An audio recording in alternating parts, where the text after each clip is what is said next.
शम्मा मोहम्मद आपसे मुखातिब। महिला आरक्षण बिल है, उनके ऊपर मैं बात करूंगी जो अभी लागू किया गया था पिछले हफ्ते। ये जो बिल जो लागू किया था वो एक बहुत बड़ा जुमला है। 1989 में राजीव गांधी जी, हमारा पूर्व प्रधानमंत्री, लेकर आए थे एक बिल पार्लियामेंट में। उस समय वो है महिला आरक्षण पंचायत में 33%। उस समय वो बिल लागू नहीं हुआ क्योंकि लोकसभा में पारित किया गया, लेकिन राज्यसभा में 7 वोट से हार गया। क्यों? क्योंकि उस समय एल.के. अडवाणी जी, यशवंत सिंह जी, जेठमलानी जी और वाजपेयी जी उस बिल के खिलाफ थे।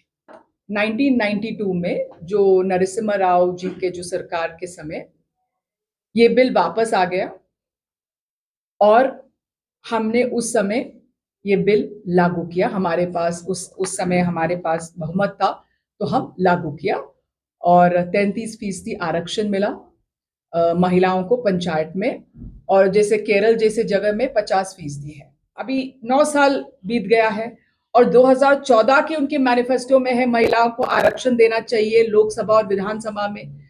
उसके 2019 के जो मैनिफेस्टो में भी है आरक्षण देना है, लेकिन मोदी सरकार चुपता। अभी जो बिल जो लागू किया गया है संसद में, उसमें 2 क्लॉज लगाया है, डीलिमिटेशन और सेंसस के बाद। 2017 में सोनिया जी ने एक चिट्ठी लिखी मोदी जी को। उस दिन मार्च 8 था, वुमेन्स डे, और उन्होंने कहा कि प्लीज आप जल्द से जल्द ये बिल लागू करो, ये महत्वपूर्ण है महिलाओं की सशक्तिकरण के लिए। लेकिन कुछ नहीं किया। और उस समय 2011 में सेंसस किया था, 2021 में दूसरा सेंसस आता तो सेंसस भी नहीं आएगा और डीलिमिटेशन का भी बात नहीं थी। तो ये अचानक क्यों लागू किया अभी? और बोलते हैं कि अभी जो कहा गया था अभी इस समय जो पिछले हफ्ते कि हमने किया है, तो उस समय भी पार्लियामेंट में मल्लिकार्जुन खड़गे जी, के.सी. वेणुगोपाल जी, राहुल जी, सोनिया जी, सब लोग यही कहा कि आप ये बिल जल्द से जल्द लागू करो बिना डीलिमिटेशन और सेंसस।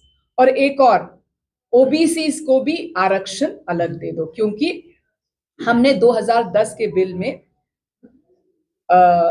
अनुसूचित जाति और अनुसूचित जनजाति को भी आरक्षण के लिए उसमें था। तो हमने कहा कि इनको भी आप उसको ऐड करो, लेकिन उन्होंने सुना भी नहीं।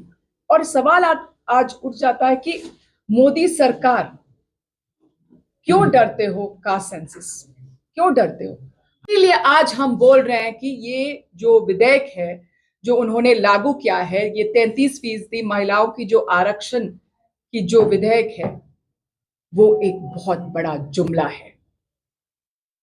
वो किसी के साथ नहीं है, उनको बस वोट चाहिए, वोट के लिए वो कुछ भी करेगा। उनको वो एक ये उनको कुछ करना था महिलाओं के लिए, तो बिल 2024 में लागू होना चाहिए, मतलब इम्प्लीमेंट होना चाहिए।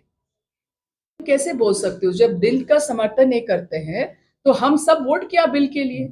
किसने वोट इस बिल का किसने खिलाफ वोट किया? एक ही पार्टी, AIMM, उनका जो उनके साथ है।